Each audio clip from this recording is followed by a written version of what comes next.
a mei știi cum, că nu, că nu, te rog să nu mai traduci. Cântă de la un cap la altul. Dar nu mă, știi că se termină banda. Că ochii albaștri îți vrăjală la toate. Dar ochii mei nu sunt destul de albaștri pentru prietena mea. Exact. Ești sentimental. Nu, vrăjală. Știi? Zici, bă, a mea. Nu-s chiar albaștri închiși, știi? Adică tu vii cu o vrăjală că ochii albaștri, bă, nu sunt albaștri închiși, știi? Sunt un pic nuanța de la... Nu, deci știi cum? E nuanța. Tu știi că ochii albaștri, știi? Bă, a mei nu sunt albaștri, a mei sunt albaștri închiși, știi? Marazami șeteke, make sure body cobo bam knock egg sep.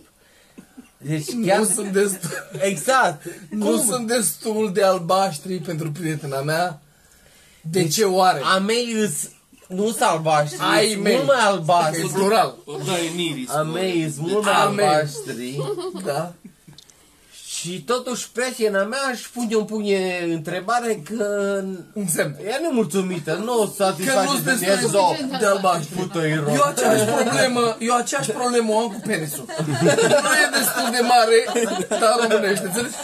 E mare, deci sunt albaștri, e mare. Dar nu e destul de mare pentru prietena mea. Totuși a mea... Deci ogurismul e sensitiv un pic. Bă, cum te pădurești?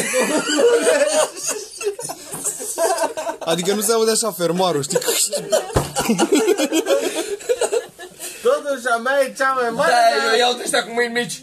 Adică afacerea astea nu le satisfac, știi? Fii atent, dar eu am o soluție, le iau cu mâinile mici.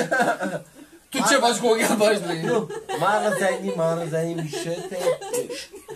Dar tu zici, marazani too big to fuck. Și ele zic hop. Hop. Groapă!